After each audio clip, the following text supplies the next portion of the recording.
Olá, querido leitor. Seja muito bem-vindo a esta jornada literária que nos levará através dos tempos, onde as lições do passado ecoam profundamente em nossos corações contemporâneos. Hoje compartilho com você uma história que transcende épocas, uma narrativa sobre coragem silenciosa, dignidade inabalável e a força transformadora do amor verdadeiro. Uma história que nos lembra que, mesmo nos momentos mais sombrios, a esperança pode florescer nos lugares mais inesperados. Imagine uma mulher que carrega em seus olhos toda a dor do mundo, mas também toda a sua beleza. Uma alma que encontrou na simplicidade a grandeza e, no silêncio, a mais poderosa das vozes.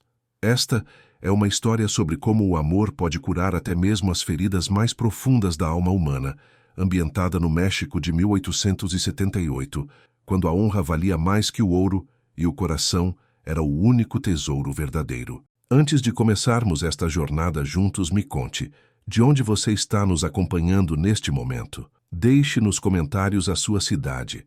Adoro saber que nossa história viajará por diferentes lugares e tocará corações em cantos distintos do nosso Brasil. E não se esqueça de se inscrever no canal e deixar seu like se esta narrativa tocar seu coração. Isso me ajuda muito a continuar trazendo estas histórias especiais para você. O perfume da terra molhada. O sol de dezembro se derramava sobre as colinas da fazenda Santa Clara como mel dourado sobre pedra antiga. Maria Vitória ajoelhou-se entre os canteiros de erva cidreira e hortelã, suas mãos escuras contrastando com a terra vermelha que grudava sob suas unhas. O perfume das plantas medicinais subia em ondas invisíveis, misturando-se ao cheiro distante do café que secava nos terreiros. Aos 23 anos, ela carregava nos olhos a profundidade de quem nasceu entre correntes invisíveis, mas aprendera a ler o mundo com a sabedoria que a falecida senhora da casa lhe ensinara em segredo.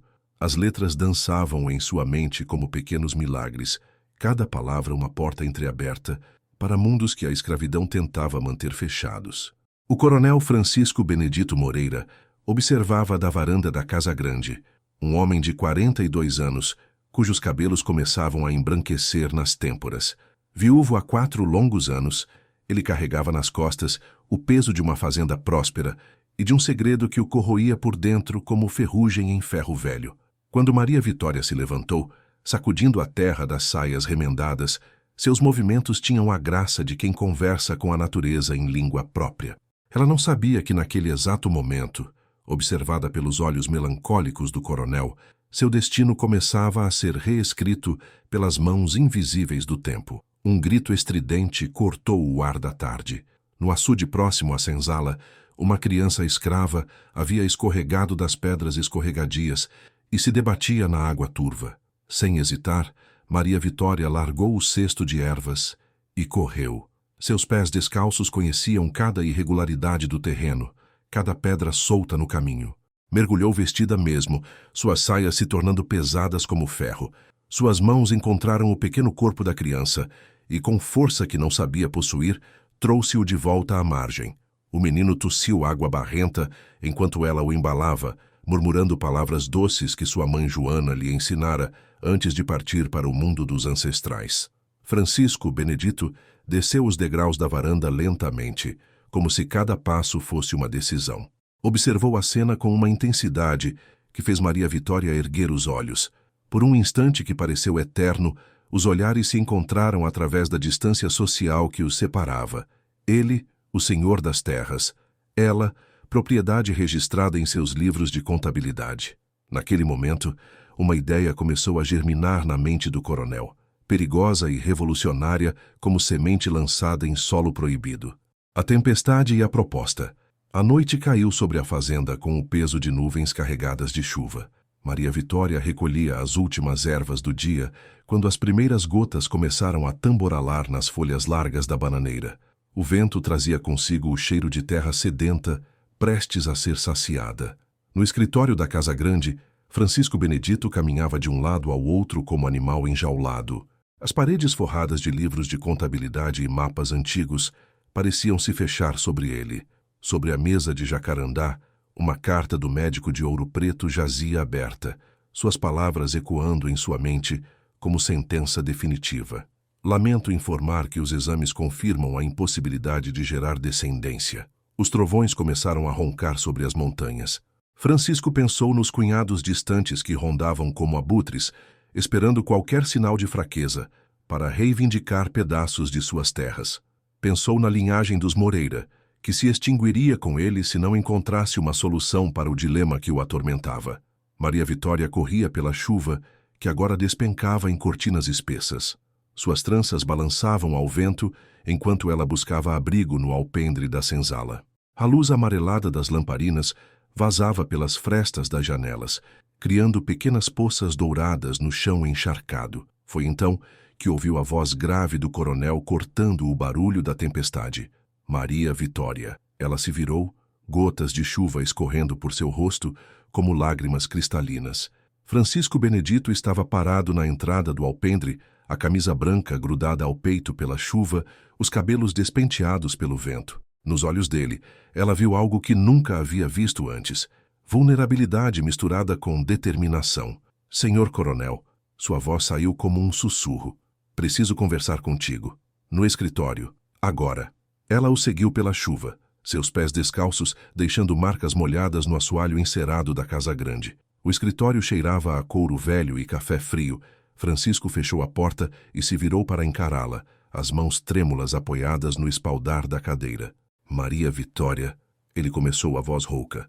Tu sabes ler, tu sabes pensar, tu tens coragem. Fez uma pausa, como se buscasse coragem nas sombras da sala. Eu tenho uma proposta para ti, uma proposta que pode mudar nossos destinos para sempre. Ela permaneceu imóvel, apenas os olhos revelando a tempestade interior que espelhava a de fora. Eu te darei minhas terras, se me deres um filho. As palavras ficaram suspensas no ar como fumaça. Lá fora, os raios rasgavam o céu em fragmentos luminosos, e por um instante eterno, Maria Vitória sentiu que o mundo inteiro havia parado para escutar a proposta que poderia libertá-la ou destruí-la para sempre. O Conselho das Mulheres Sábias. O amanhecer chegou lavado pela chuva da noite anterior. Maria Vitória acordou na enxerga de palha, com as palavras do coronel ecoando em sua mente como sinos distantes. 5 dias para decidir. Era o prazo que ele havia dado, reconhecendo a magnitude da escolha que colocava diante dela. Vó Marta estava sentada no banco de madeira em frente à senzala, descascando mandioca com gestos rituais. Aos 70 anos, ela era a memória viva da fazenda. Havia chegado da África no mesmo navio que trouxera Joana, mãe de Maria Vitória. Suas mãos enrugadas guardavam o segredo das ervas que curavam e das palavras que acalmavam os espíritos inquietos. Venha cá, menina, disse sem erguer os olhos das raízes brancas que descascava. Teus olhos estão falando mais alto que tua boca. Maria Vitória se aproximou devagar, como se aproxima de uma fogueira, sabendo que pode aquecer ou queimar. Sentou-se na terra batida aos pés da anciã e deixou que as palavras saíssem em jorros. Vó Marta, o coronel, ele fez uma proposta. Uma proposta que pode me dar a liberdade, mas pode te custar a alma, completou a velha, suas mãos não cessando o movimento rítmico. Eu já sabia, menina. Os ventos da mudança sopram antes da tempestade chegar. Francisca apareceu, carregando trouxas de roupa para lavar no riacho. Amiga de infância de Maria Vitória, ela trabalhava na casa grande como costureira, e seus ouvidos eram afinados para os sussurros que percorriam os corredores. Tinha 21 anos e sonhos guardados como sementes em bolso furado. Que cara é essa de velório? Perguntou, pousando as trouxas no chão, mas ao ver os olhos de Maria Vitória, sua expressão mudou. Aconteceu alguma coisa? Maria Vitória contou tudo, a proposta, os 5 dias de prazo, o medo e a esperança que se digladiavam em seu peito. As 3 mulheres ficaram em silêncio, cada uma perdida em seus próprios pensamentos. Vó Marta foi a primeira a falar. Tua mãe Joana me disse uma vez que a liberdade não é um presente que se recebe, é uma conquista que se arranca com as próprias mãos, mas toda conquista tem seu preço. Francisca se ajoelhou ao lado da amiga. E se for uma armadilha? E se ele te usar e depois te descartar como trapo velho? Por isso ela não vai aceitar de qualquer jeito, disse vó Marta, finalmente erguendo os olhos negros que pareciam ver além do visível. Se for para aceitar, vai ser com condições. Condições que protejam ela e o filho que pode vir. Maria Vitória sentiu algo se acender no peito. Não era mais a menina assustada da noite anterior, mas uma mulher que começava a vislumbrar seu próprio poder. Que condições, vó Marta? A velha sorriu, revelando os dentes que faltavam. Primeiro, tudo por escrito, registrado em cartório. Segundo, respeito durante toda a espera. Terceiro, a criança nascer livre e com educação garantida. Quarto, não ser obrigação, mas escolha tua também. Quinto, proteção contra os que vão querer destruir isso tudo. As três mulheres se entreolharam. Ali, naquele momento, entre a terra vermelha e o céu ainda cinzento, estava se forjando uma revolução silenciosa que ecoaria pelos séculos. Agora só restava saber se Maria Vitória teria coragem de abraçá-la. Os papéis da liberdade. Francisco Benedito partiu ao amanhecer do quarto dia, montado em seu cavalo baio, rumo a Ouro Preto. As alforjas carregavam mais que provisões. Levavam sonhos, medos e a semente de uma transformação que ele mesmo não compreendia completamente. Maria Vitória o observou partir da janela da cozinha da Casa Grande, onde ajudava a preparar os doces para a festa de Santo Antônio. Suas mãos amassavam a massa do pé de moleque, mas seus pensamentos voavam como pássaros inquietos. Ela havia dado sua resposta na manhã anterior, firme como raiz de aroeira. Aceitava, mas com condições. Durante os 6 dias que duraria a ausência do coronel, a fazenda respirou uma estranha atmosfera de expectativa. Os escravos sussurravam entre si, pressentindo mudanças no ar espesso do verão mineiro. Vó Marta benzia discretamente as ferramentas de trabalho, murmurando orações em línguas que poucos ainda lembravam. Em Ouro Preto, Francisco percorreu os escritórios empoeirados dos cartórios com a determinação de um homem que havia encontrado sua última esperança. O tabelião Marciano Rodrigues, homem de bigodes brancos e desconfiança natural, franziu a testa ao ouvir os pedidos inusitados. Coronel, o senhor tem certeza dessas disposições? Mais certeza do que já tive sobre qualquer coisa na vida, respondeu Francisco, os olhos fixos nos documentos que se materializavam sob a pena molhada em tinta nanquim. A escritura de doação tomou forma. 800 alqueires de terra, metade das propriedades da família Moreira, transferidos para Maria Vitória mediante o nascimento de um herdeiro. O testamento blindado contra possíveis contestações familiares. A carta de alforria preventiva, que entraria em vigor no momento da concepção. A procuração, que daria poderes legais para ela se proteger contra qualquer represália. Quando Francisco retornou à fazenda na tarde do 10º dia, trazia consigo não apenas papéis carimbados e lacrados, mas a materialização de um novo mundo possível. Maria Vitória o esperava na varanda da casa do engenho desativado, sua nova morada, longe dos olhares curiosos da senzala e da Casa Grande. O local havia sido preparado com carinho. Colchas limpas, flores silvestres em jarros de barro, uma pequena estante de livros que Francisco havia encomendado especialmente. Ele colocou os documentos sobre a mesa de madeira crua e observou enquanto ela lia cada linha com a atenção de quem decifra mapas de tesouros. Suas lições secretas com a falecida esposa do coronel agora revelavam todo o seu valor. Está tudo como combinamos, disse ele, a voz carregada de uma emoção que não conseguia nomear. Maria Vitória ergueu os olhos dos papéis. Neles, Francisco viu não mais a escrava tímida que trabalhava na horta, mas uma mulher que acabara de se tornar proprietária de terras numa terra onde isso era privilégio de poucos. E agora? Perguntou ela. Agora, respondeu Francisco, começamos a escrever uma história que ninguém ainda ousou contar. Lá fora, os grilos começavam a orquestra da noite, e as primeiras estrelas surgiam no céu como pequenas promessas de esperança. A educação do coração professor Domingos chegou numa manhã de janeiro, quando o sol ainda não havia secado o orvalho das folhas de café. Mulato de 35 anos, ex-seminarista de Mariana que trocara a batina pelas ideias revolucionárias, ele trazia nos olhos a luz de quem acreditava que a educação podia quebrar correntes invisíveis.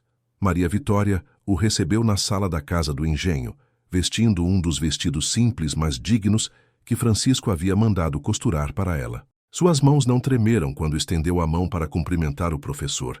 As lições de leitura e escrita haviam também ensinado os gestos da liberdade. Ouvi dizer que a senhora deseja aprender sobre leis, disse Domingos, acomodando-se na cadeira de palhinha. Sua voz carregava o sotaque arrastado do interior, mas as palavras escolhidas revelavam erudição. Quero aprender tudo o que me faça entender este mundo novo que se abre, respondeu ela. Leis, direitos, deveres, tudo o que uma mulher proprietária precisa saber. As lições começaram todas as manhãs, após Francisco partir para supervisionar os trabalhos na fazenda. Domingos trouxera livros de São Paulo, Código Civil e Criminal, tratados sobre direito de propriedade, cartilhas sobre os movimentos abolicionistas que ganhavam força no país. Enquanto aprendia sobre jurisprudência, Maria Vitória também descobria outras coisas. Francisco passou a visitá-la todas as tardes, trazendo flores do jardim ou frutas do pomar. Suas conversas, no início formais e hesitantes, foram ganhando a intimidade de duas almas que se reconhecem na solidão. Ele lhe contou sobre a esposa morta, Helena, que havia partido levando consigo não apenas seu amor, mas também a possibilidade de herdeiros naturais. Falou sobre a pressão dos cunhados distantes, que aguardavam como urubus sua morte para repartir as terras dos Moreira. Ela lhe falou sobre a mãe Joana, que morrera sussurrando histórias da África, sobre os sonhos guardados como sementes que nunca encontraram terra fértil, sobre o medo e a esperança que agora dançavam juntos em seu peito. Foi numa tarde de março, quando as chuvas voltaram a castigar a terra, que aconteceu. Maria Vitória estava lendo um tratado sobre direito civil quando Francisco chegou encharcado, os cabelos grudados na testa. Ela se levantou para buscar uma toalha, mas ele segurou sua mão. Maria Vitória, disse, a voz rouca de emoção, isto não é mais apenas sobre herdeiros ou terras. Ela o olhou nos olhos e viu ali o homem, não o senhor. Viu a vulnerabilidade, o desejo, o respeito, e pela primeira vez em sua vida sentiu-se verdadeiramente dona de suas escolhas. Eu sei, sussurrou. Para mim também não é mais. Quando se abraçaram, não foi o senhor possuindo a escrava, mas duas almas encontrando refúgio uma na outra contra as tempestades do mundo. E 4 meses depois, quando Maria Vitória sentiu as primeiras náuseas matinais e a aversão ao cheiro de café que sempre amara, soube que dentro dela crescia não apenas um filho, mas o futuro de uma nova era. Os corvos se reúnem. O 6º mês da gravidez de Maria Vitória trouxe mais que o volume crescente em seu ventre. Trouxe também os primeiros rumores que se espalharam pela região como fogo em pasto seco. Na igreja matriz de São José, nos armazéns de secos e molhados nas fazendas vizinhas, um só assunto dominava as conversas. O coronel Francisco havia enlouquecido. Coronel Antônio Silveira foi o primeiro a bater à porta da Casa Grande. Cunhado do falecido sogro de Francisco, ele governava suas terras com punho de ferro e ideias que vinham do século anterior. Alto e magro como uma vara seca, seus olhos pequenos brilhavam com a ganância mal disfarçada de quem farejava uma oportunidade. Francisco, preciso falar contigo, disse, entrando sem esperar convite, sobre essa situação. Francisco o recebeu no escritório, mas não ofereceu assento.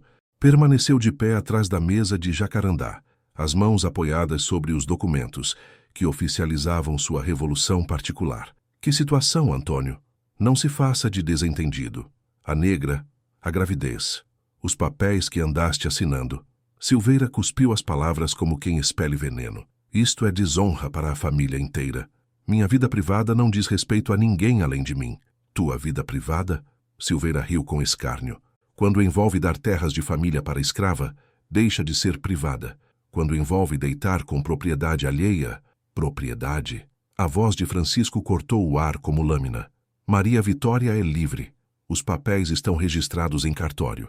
Papéis que vou contestar. Já procurei o Dr. Bernardino, o promotor. Ele disse que há precedentes para anular documentos assinados em estado de perturbação mental. A ameaça ficou suspensa no ar como incenso pesado. Francisco sentiu o peito apertar, mas manteve a voz firme. Sai da minha casa, Antônio, e não volte enquanto não conseguir enxergar que os tempos estão mudando. Padre Inácio chegou 3 dias depois, acompanhado do Dr. Bernardino. O vigário, homem de 60 anos curtido pelo sol e pelos dogmas inflexíveis, trazia no rosto a expressão de quem vinha cumprir uma missão divina. Francisco, disse, sentando-se sem convite na poltrona de couro, vim como pastor de almas para te trazer de volta ao caminho da retidão. O promotor, homem gordo e suado, pigarreou antes de falar. Coronel, há questões legais envolvidas. A doação de bens para escravos pode ser considerada ato lesivo aos interesses da família. Temos precedentes jurídicos. Francisco os ouvia em silêncio, mas sua mente voava para a casa do engenho, onde Maria Vitória bordava pequenas roupas para o filho que viria. Onde ela lia à luz das velas os livros que Domingos trazia, preparando-se para um mundo que estes homens não conseguiam imaginar. Senhores, disse finalmente, agradeço a visita, mas minha decisão está tomada. Maria Vitória é livre, proprietária legal de suas terras, e o filho que ela carrega nascerá livre também. Então, rosnou o promotor, será necessário tomar medidas mais firmes. Quando eles partiram, Francisco permaneceu na varanda, observando as nuvens se acumularem no horizonte. Sabia que a tempestade que se aproximava seria mais violenta que qualquer chuva de verão. Naquela noite, deitado ao lado de Maria Vitória, ele lhe contou sobre as ameaças. Ela ouviu em silêncio, as mãos protegendo instintivamente o ventre onde a vida pulsava. Eles vão tentar nos separar, disse ele. Então, respondeu ela, a voz firme como pedra de alicerce, vamos mostrar que raízes profundas não se arrancam facilmente. O advogado da liberdade. A carta chegou numa manhã de agosto, trazida por um cavaleiro que galopara 3 dias sem descanso. Francisco a abriu com mãos trêmulas, temendo mais más notícias, mas o que leu fez seus olhos se encherem de esperança pela primeira vez em semanas. Meu caro primo Francisco, soube de sua situação através de amigos comuns em Ouro Preto. Parto imediatamente para Santa Clara. Não permitirei que destroem o que pode ser o caso mais importante para nossa causa. Leopoldo. Dr. Leopoldo Augusto Moreira chegou 3 dias depois, precedido pela fama de ser um dos advogados mais brilhantes de São Paulo e fervoroso abolicionista. Primo distante de Francisco, havia feito fortuna defendendo causas perdidas que transformava em vitórias históricas. Alto e elegante, usava ternos cortados no Rio de Janeiro e carregava uma pasta de couro abarrotada de códigos e precedentes legais. Seus olhos claros brilhavam com a inteligência afiada de quem transformara a justiça em arte de guerra. Francisco, disse, abraçando o primo na varanda da Casa Grande, você não imagina a repercussão que seu caso está tendo. Em São Paulo, no Rio, até em Recife se fala da fazenda onde um coronel libertou uma escrava e a fez proprietária de terras. Não sabia que as notícias tinham viajado tanto. As boas notícias viajam rápido, primo, assim como as más. Por isso trouxe reforços. Da carruagem desceram 2 homens, Dr. Henrique Campos, especialista em direito civil, e Dr. Modesto Figueiredo, procurador conhecido por defender escravos em processos de alforria. O escrivão Sebastião Ferreira completava a equipe, trazendo cartórios portáteis e carimbos oficiais. Queremos conhecer Maria Vitória, disse Leopoldo. Se vamos defender seus direitos, precisamos conhecer a pessoa que os conquistou. Francisco os conduziu à casa do engenho.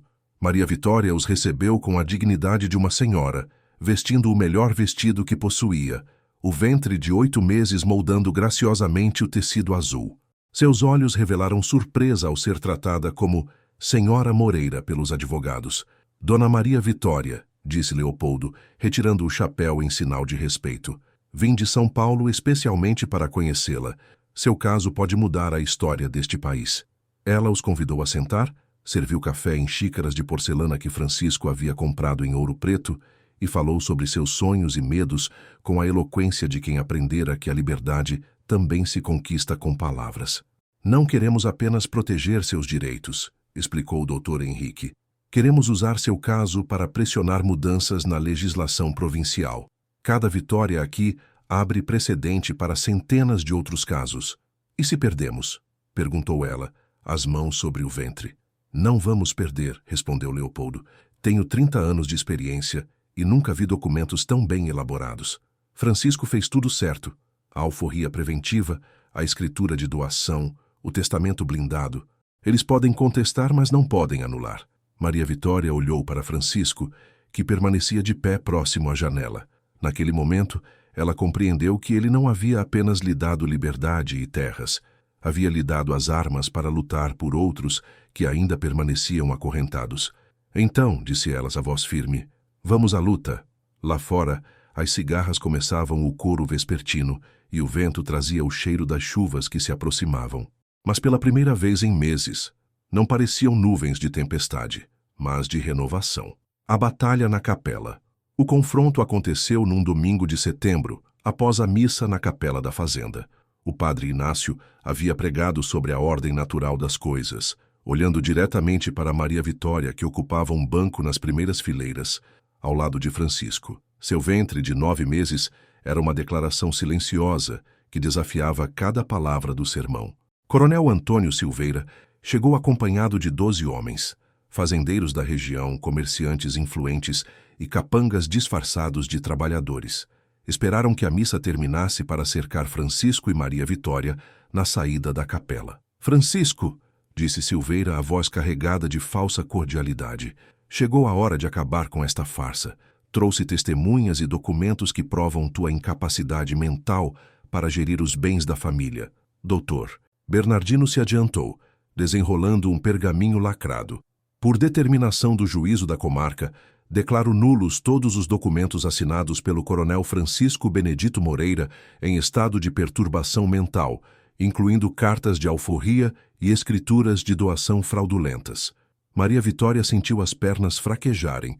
Ao seu lado, Francisco cerrou os punhos, mas manteve a voz controlada. "Que testemunhas! Que provas de perturbação mental! Basta olhar ao redor", riu Silveira.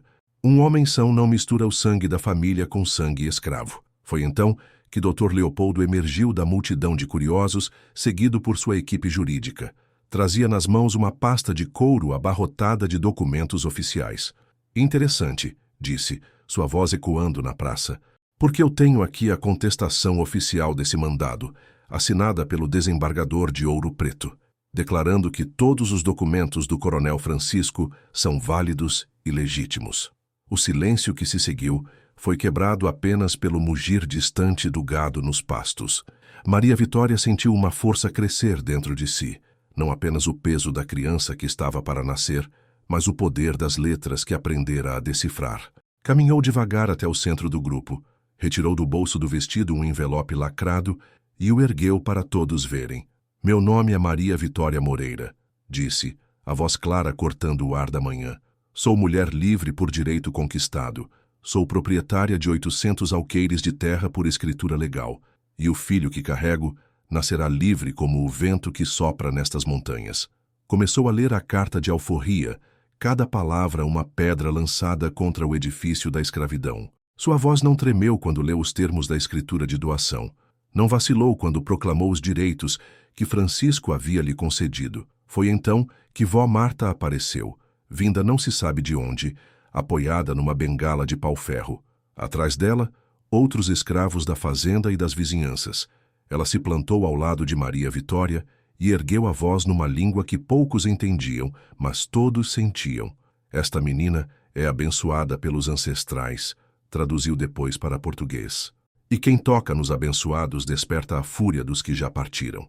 O Dr. Bernardino tentou reagir, mas sua voz saiu trêmula. Isto é feitiçaria, reunião ilegal." "Isto", respondeu Dr. Leopoldo, "é cidadania, algo que vocês ainda estão aprendendo a reconhecer." Coronel Silveira olhou ao redor e viu que perdira a audiência. Os moradores da região observavam com curiosidade crescente, alguns com admiração mal disfarçada. A mulher negra, que ousava ler documentos legais em público, havia se tornado símbolo de algo maior que suas pequenas vinganças pessoais. "Isto não termina aqui", rosnou, sinalizando para seus homens recuarem. "Tem razão", respondeu Maria Vitória, guardando os papéis. "Isto está apenas começando." Quando os inimigos se retiraram, o sol já estava alto no céu. Maria Vitória sentiu a primeira contração e soube que seu filho havia escolhido aquele momento histórico para anunciar sua chegada ao mundo. A libertação das correntes. A libertação das correntes. A notícia do nascimento de João Benedito se espalhou pela fazenda como mel derramado em pedra porosa. O menino havia chegado ao mundo numa madrugada de dezembro, quando as estrelas pareciam dançar no céu de Minas Gerais. Maria Vitória o trouxera ao mundo com a assistência de vó Marta, cujas mãos experientes guiaram a criança em sua primeira respiração de ar livre. Francisco segurou o filho nos braços e sentiu algo se transformar em seu peito. Não era apenas a alegria da paternidade tardia, mas a compreensão de que aquela criança representava o futuro de uma nova era. Os olhos escuros do menino pareciam carregar a sabedoria dos ancestrais africanos de sua mãe e a determinação dos colonizadores portugueses de seu pai. Ele é perfeito, sussurrou Maria Vitória, ainda exausta do parto, mas com os olhos brilhando de felicidade. Ele é livre, respondeu Francisco, e nessas duas palavras havia o peso de uma revolução silenciosa. 3 dias após o nascimento, Francisco convocou todos os escravos da fazenda no terreiro em frente à casa grande. Era uma manhã de sol dourado, e o ar trazia o perfume das últimas flores do ano. Os 47 homens, mulheres e crianças se reuniram em semicírculo, alguns curiosos, outros apreensivos. Vó Marta segurava João Benedito no colo, o pequeno embrulhado em mantilha branca bordada pelas mãos hábeis de Francisca. O menino dormia placidamente, alheio ao momento histórico que sua existência havia provocado. Francisco se colocou diante de todos, um pergaminho nas mãos. Doutor, Leopoldo estava ao seu lado, testemunha oficial do que estava prestes a acontecer. Meus amigos, começou Francisco, a voz carregada de emoção. Durante anos, vocês trabalharam estas terras, fizeram desta fazenda o que ela é hoje. Chegou a hora de reconhecer que a verdadeira riqueza de Santa Clara sempre foram vocês. Um murmúrio percorreu o grupo. Alguns se entreolharam, pressentindo algo extraordinário. Por isso, continuou Francisco, desenrolando o pergaminho, declaro todos vocês livres. Livres para partir, livres para ficar, livres para escolher seus próprios destinos. O silêncio que se seguiu foi quebrado pelo choro de uma criança que não compreendia a magnitude do momento. Depois, lentamente, o som de lágrimas. Lágrimas de alegria, de incredulidade, de alívio acumulado durante gerações. Domingos, o escravo mais velho depois de Vó Marta, foi o primeiro a falar. E nosso trabalho, senhor? Nossa casa, nossos filhos? Quem quiser ficar, respondeu Francisco, trabalhará como assalariado. Quem quiser terra para plantar, receberá lotes para cultivo próprio. As crianças frequentarão a escola que vamos construir, onde antes era o engenho de açúcar. Maria Vitória se aproximou, ainda fraca do parto, mas determinada a fazer parte daquele momento. Tomou João Benedito dos braços de Vó Marta e o ergueu para que todos pudessem ver. Este menino, disse ela, a voz clara como água de fonte, nasceu livre não apenas porque seu pai assim quis, mas porque vocês, com seu trabalho e dedicação, construíram um mundo que permitiu essa liberdade. Agora, todos nós somos livres, e juntos vamos construir algo que ninguém ainda viu. Francisca foi a primeira a se aproximar, os olhos marejados. Dona Maria Vitória, isso é verdade mesmo? Não é sonho? É verdade, minha amiga. Tão verdade quanto este menino que respira em meus braços. A festa que se seguiu durou 3 dias.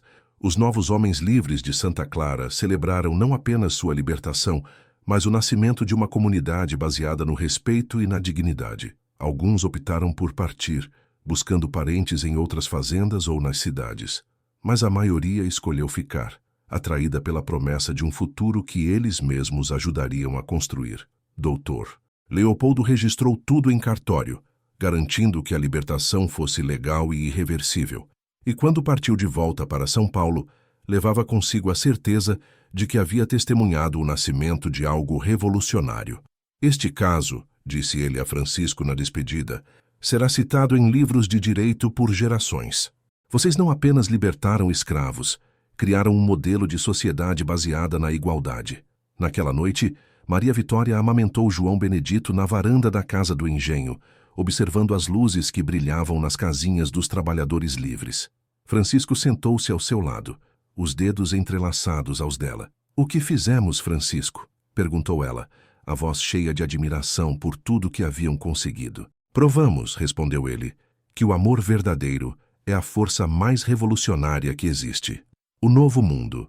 Os primeiros meses de 1884 trouxeram mudanças que ecoaram muito além dos limites da fazenda Santa Clara.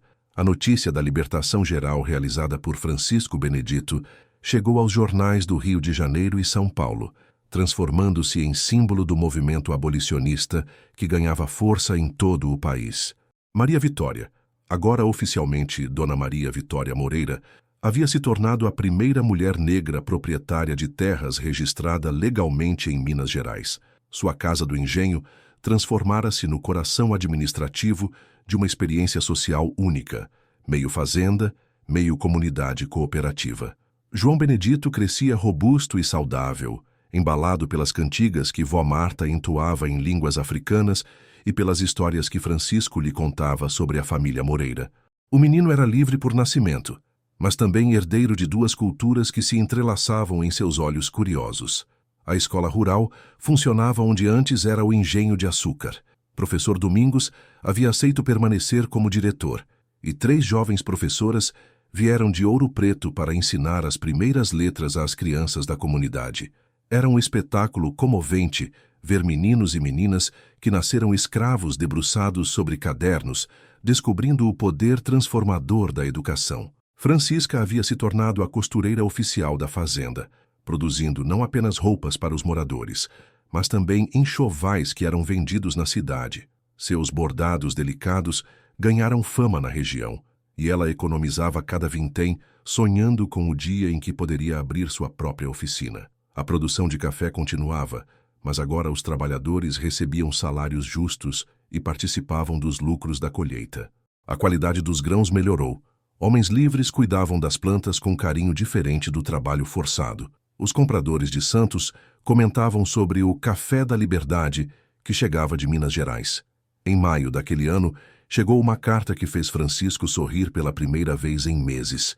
Era do Dr. Leopoldo, informando que mais de 50 fazendeiros em diferentes províncias haviam procurado advogados querendo replicar o modelo Santa Clara.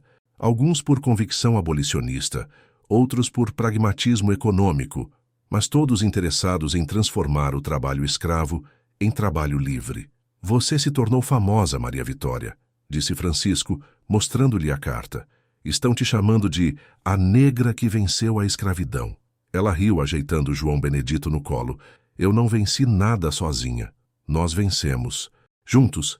A oficialização do casamento aconteceu em junho, quando uma mudança na legislação provincial permitiu uniões civis entre pessoas de cores diferentes. Foi uma cerimônia simples no cartório de Ouro Preto, com vó Marta como madrinha e professor Domingos como padrinho. Maria Vitória usou um vestido azul bordado por Francisca e Francisco trazia no bolso do colete a mesma caneta com que havia assinado a primeira carta de alforria.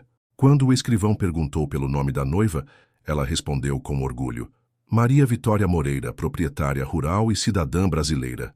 O casamento selou legalmente o que o coração já havia decidido meses antes. Mas mais que isso, representou o reconhecimento oficial de que o amor podia transcender as barreiras impostas pela sociedade. Naquela noite, na fazenda, a comunidade inteira celebrou. Vó Marta preparou um banquete com pratos que misturavam receitas africanas e portuguesas.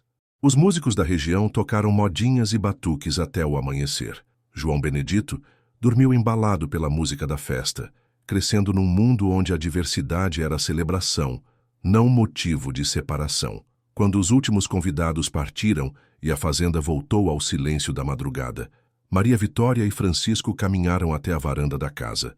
Ela carregava o filho no colo, ele trazia uma lanterna que iluminava o caminho. Lembra do que você me disse naquela noite de tempestade? Perguntou ela. Eu te darei minhas terras se me deres um filho, recitou ele. Você me deu muito mais que terras, sussurrou Maria Vitória. Me deu dignidade, respeito, amor, me deu um lugar no mundo.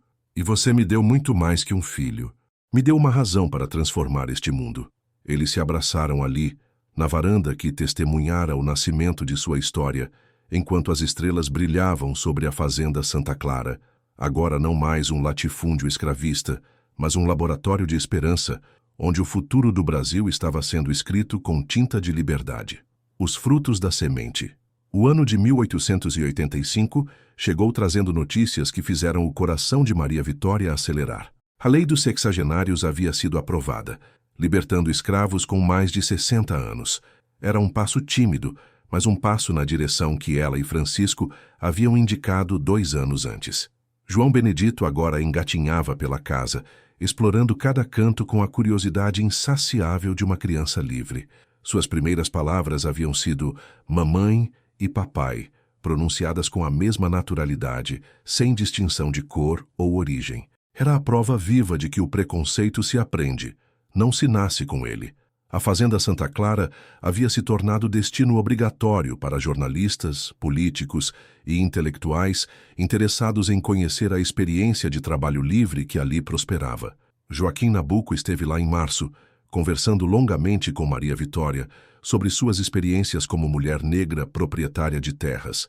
A senhora, disse o famoso abolicionista, representa o futuro deste país. Um futuro onde a capacidade importa mais que a cor da pele. Maria Vitória o recebeu em sua sala, servindo café em porcelana fina, demonstrando que elegância e dignidade não dependem de berço ou herança. Sua eloquência impressionou o visitante ilustre, que anotava cuidadosamente cada palavra em seu caderno de couro. Senhor Nabuco, respondeu ela, eu represento apenas uma possibilidade que sempre existiu, mas que a escravidão insistia em negar. A escola da fazenda havia se expandido. Agora recebia não apenas as crianças da comunidade, mas também filhos de pequenos proprietários da região. Ver meninos brancos e negros compartilhando as mesmas carteiras, aprendendo as mesmas lições, era um espetáculo que comovia até os visitantes mais céticos. Professor Domingos desenvolvera um método pedagógico inovador, baseado na valorização das diferentes culturas que compunham a comunidade. As crianças aprendiam português e matemática, mas também ouviam histórias africanas contadas por vó Marta e estudavam a geografia dos países de onde vieram seus ancestrais. Francisca havia realizado seu sonho. Com as economias acumuladas e um empréstimo que Francisco lhe concedera sem juros, abriu sua oficina de costura na cidade de Ouro Preto. Suas criações, inspiradas nos bordados que aprendera na senzala, tornaram-se moda entre as senhoras da capital mineira. Quem diria, comentou ela durante uma visita à fazenda, que os pontos que minha mãe me ensinou para remendar sacos de café se transformariam em arte vendida a peso de ouro. Vó Marta, apesar dos 80 anos, continuava sendo o oráculo da comunidade. Suas ervas medicinais curavam tanto os corpos quanto as almas machucadas pelo passado. Ela havia assumido oficialmente o papel de parteira da região, trazendo ao mundo crianças livres que cresceriam sem conhecer o peso das correntes. Em setembro, chegou uma notícia que mudaria definitivamente o cenário nacional. A princesa Isabel havia assinado a Lei Áurea, abolindo completamente a escravidão no Brasil. A fazenda inteira comemorou, mas com uma celebração diferente. Não era a alegria de quem finalmente conquistara a liberdade, mas o orgulho de quem havia antecipado a história. Nós não esperamos a lei, disse Maria Vitória no discurso que fez para a comunidade reunida no terreiro. Nós criamos o exemplo que ajudou a inspirá-la. Francisco observava a esposa falar e sentia o peito se encher de orgulho. A mulher tímida que trabalhava na horta medicinal havia se transformado numa líder natural, respeitada não apenas na fazenda, mas em toda a região. Naquela noite, após colocarem João Benedito para dormir, eles caminharam até a capela da fazenda. Ali, onde 2 anos antes haviam enfrentado os opositores de sua união, agora reinava a paz de quem havia vencido a batalha mais importante de suas vidas. Você imaginou que chegaríamos até aqui? Perguntou Maria Vitória, as mãos entrelaçadas às de Francisco. Eu acreditei, respondeu ele. Mas você fez com que eu imaginasse muito mais. Fez com que eu imaginasse um Brasil onde nosso filho possa ser qualquer coisa que sonhar. Eles se abraçaram no altar simples da capela, enquanto lá fora a lua cheia iluminava os cafezais onde homens livres haviam plantado as sementes da colheita que alimentaria o país da liberdade. A herança dos sonhos. O início de 1888 trouxe mudanças inesperadas para a Fazenda Santa Clara. Com a abolição completa da escravidão em todo o país, muitos ex-escravos de fazendas vizinhas vieram buscar trabalho e orientação na comunidade que Francisco e Maria Vitória haviam criado. A Casa do Engenho precisou ser ampliada para abrigar as reuniões semanais onde se discutiam questões práticas, distribuição de terras, organização do trabalho, educação das crianças e cuidados médicos. Maria Vitória havia se tornado uma líder natural, consultada sobre questões que iam desde disputas de vizinhança até estratégias de plantio. João Benedito, agora com 4 anos, Corria pelos corredores da casa, falando com a desenvoltura de quem crescera ouvindo diferentes sotaques e idiomas. Compreendia as cantigas africanas de Vó Marta, as histórias portuguesas de Francisco e as lições de professor Domingos com a mesma naturalidade. Em abril, chegou uma comitiva oficial de Ouro Preto, liderada pelo próprio presidente da província. Eles vinham oferecer a Francisco o título de Barão do Império, em reconhecimento aos serviços prestados à causa abolicionista. A cerimônia seria no Palácio Provincial, com pompa e circunstância. Francisco poderia usar o título, receber condecorações e ter seu nome inscrito na Galeria dos Benfeitores da Pátria. Era a consagração oficial de sua obra revolucionária. É uma grande honra, disse o emissário oficial. O imperador em pessoa reconhece a importância do exemplo dado pela Fazenda Santa Clara. Francisco ouviu tudo em silêncio, as mãos apoiadas na mesa, onde 5 anos antes havia assinado os primeiros documentos de alforria. Quando o emissário terminou, ele se virou para Maria Vitória, que assistia a tudo com expressão serena. "E minha esposa?" perguntou Francisco. "Ela também receberá reconhecimento oficial?" Afinal, foi ela quem tornou possível esta transformação. O emissário pigarreou constrangido. "Bem, o protocolo imperial, uma mulher negra, seria irregular." "Então", respondeu Francisco com firmeza, "declino respeitosamente da honraria. Não aceito reconhecimento que não inclua minha companheira, sem a qual nada disso existiria." Quando a comitiva partiu, Maria Vitória abraçou o marido. "Você não precisava fazer isso. Era seu momento de glória." "Nossa glória", corrigiu ele, "só tem sentido se for compartilhada. Títulos de nobreza pertencem ao passado. Nós estamos construindo o futuro." Em junho, chegou uma carta que trouxe lágrimas aos olhos de Maria Vitória. Era de uma jovem negra de São Paulo, ex-escrava que havia conseguido abrir uma escola para crianças carentes. Ela escrevia: "Dona Maria Vitória, a senhora não me conhece, mas seu exemplo mudou minha vida. Quando soube que uma mulher como eu havia se tornado proprietária de terras e educadora, compreendi que também podia sonhar. Hoje ensino 40 crianças a ler e escrever. Obrigada por mostrar que nossos sonhos são possíveis." Era apenas uma das dezenas de cartas que chegavam mensalmente. Mulheres de todo o país escreviam, contando como a história de Maria Vitória havia inspirado suas próprias lutas por dignidade e reconhecimento. Professor Domingos compilou essas cartas num livro que chamou de Cartas da Esperança. Planejava publicá-lo em São Paulo como testemunho histórico da transformação social que a abolição havia provocado. Em agosto, Vó Marta adoeceu. Aos 83 anos, seu corpo finalmente mostrava sinais do cansaço acumulado em décadas de luta.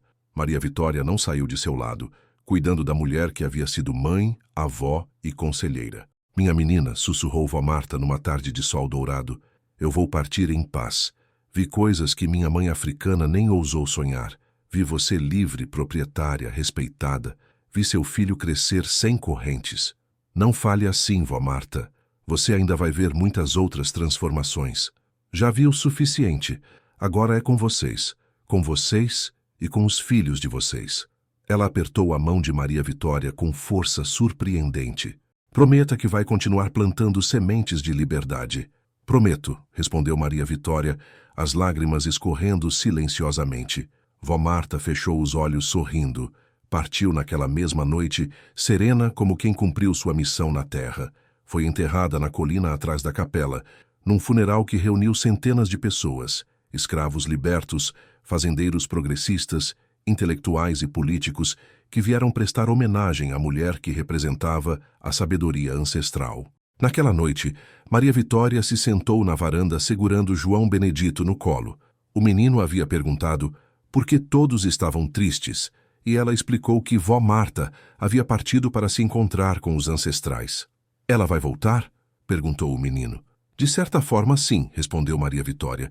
"Ela vai voltar cada vez que fizermos algo bom, cada vez que ajudarmos alguém, cada vez que lutarmos pela justiça." Francisco se aproximou e os abraçou. Ali, naquele momento de luto e esperança, os três representavam o futuro que Vó Marta havia sonhado. Uma família unida pelo amor, não separada pela cor da pele. O momento da verdade. O ano de 1889 trouxe ventos de mudança que sacudiram todo o país. A República havia sido proclamada, o imperador exilado e uma nova Constituição estava sendo elaborada. Em meio a tantas transformações políticas, chegou à Fazenda Santa Clara uma notícia que fez o coração de Maria Vitória e Francisco baterem descompassados.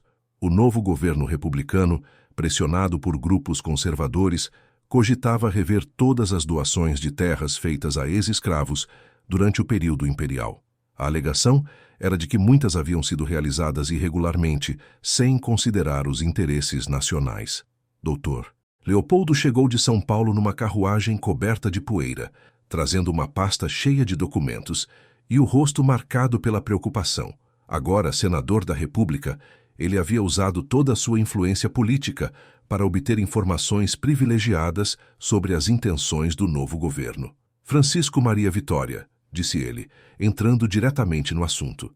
Há uma comissão sendo formada para investigar todas as transferências de propriedade realizadas nos últimos 5 anos. Vocês estão na lista. Maria Vitória sentiu as pernas fraquejarem.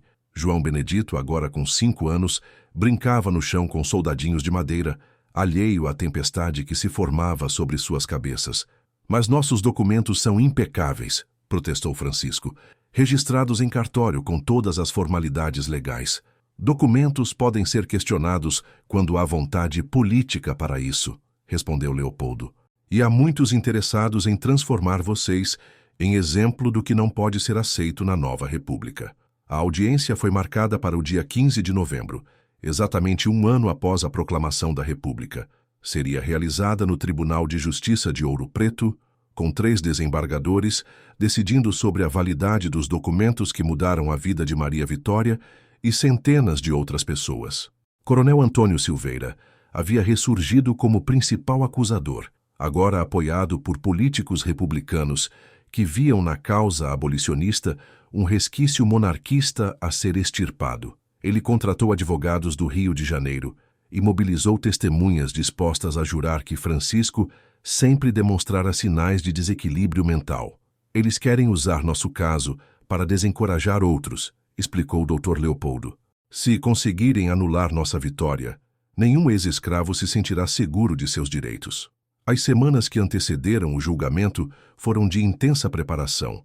Maria Vitória passou dias organizando documentos, cartas de apoio e testemunhos de pessoas que haviam se beneficiado do exemplo de Santa Clara. Professor Domingos compilou estatísticas sobre o sucesso da comunidade: produção agrícola aumentada, analfabetismo reduzido, criminalidade inexistente.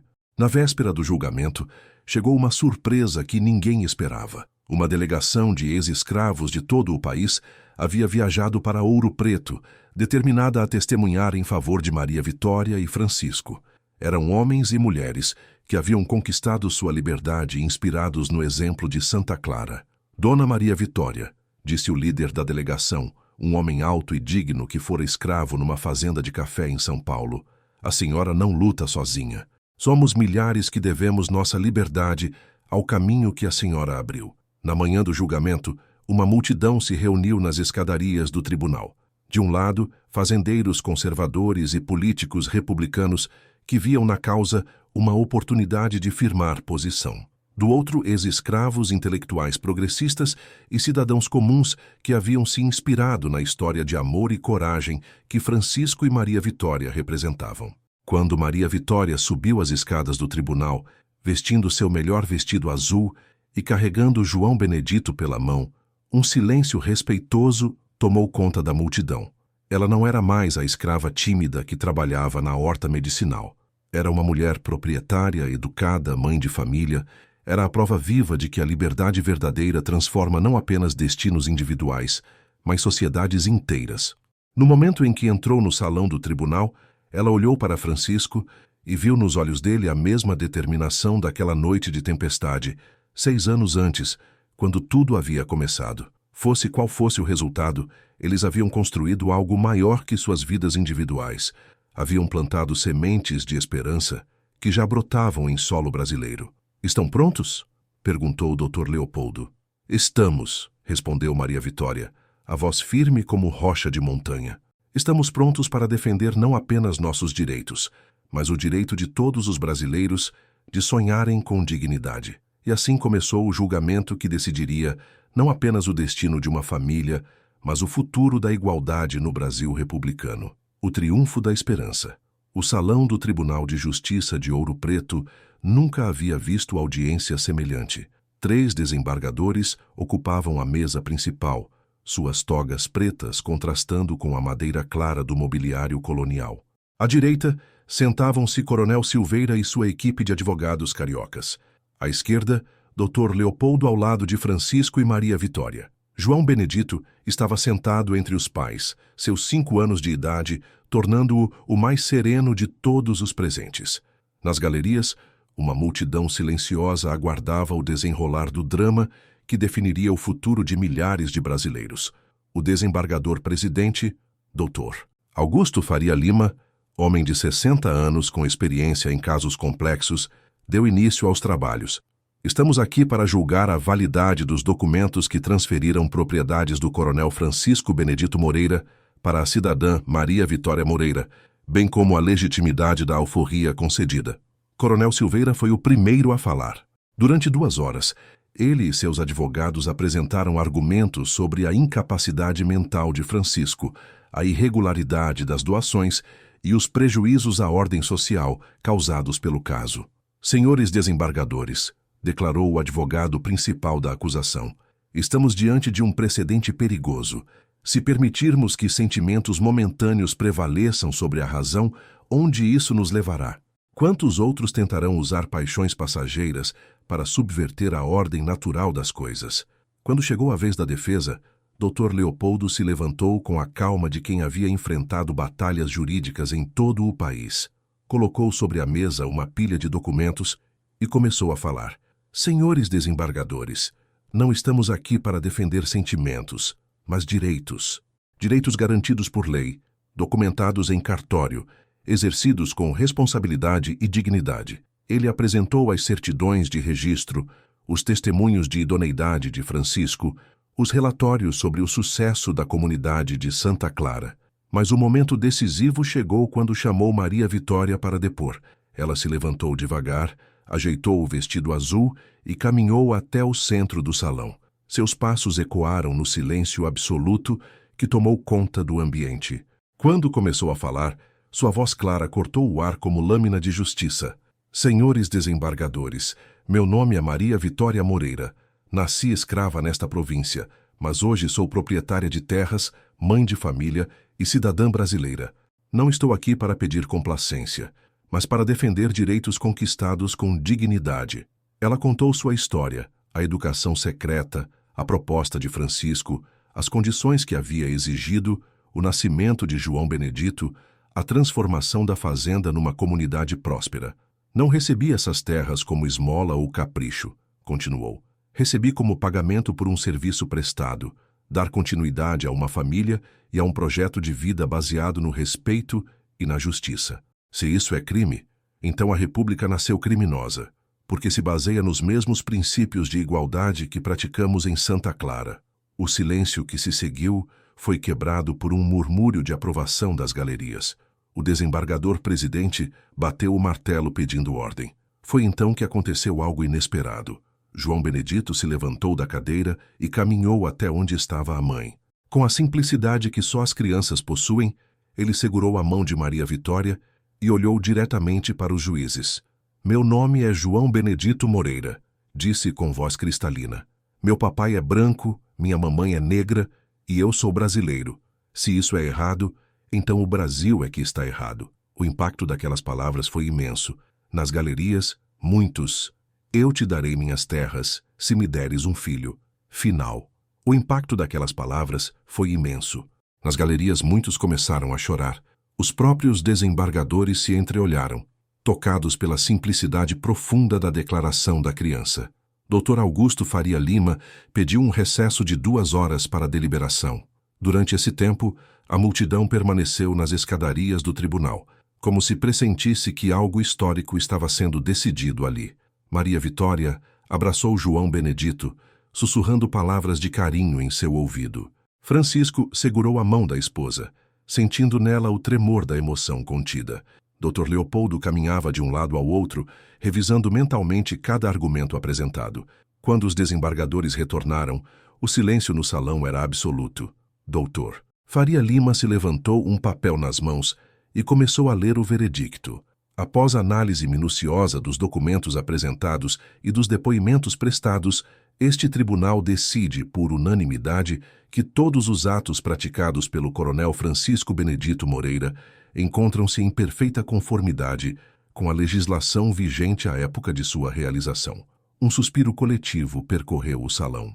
Mais que isso, continuou o desembargador, reconhecemos que este caso representa um marco na construção de uma sociedade verdadeiramente republicana, baseada na igualdade de direitos e na dignidade humana. Os documentos de propriedade da cidadã Maria Vitória Moreira são válidos e inquestionáveis. A explosão de alegria foi imediata. Nas galerias, pessoas se abraçavam chorando. Na delegação de ex-escravos, homens e mulheres dignos celebravam não apenas a vitória de Maria Vitória, mas a confirmação de que seus próprios direitos estavam protegidos.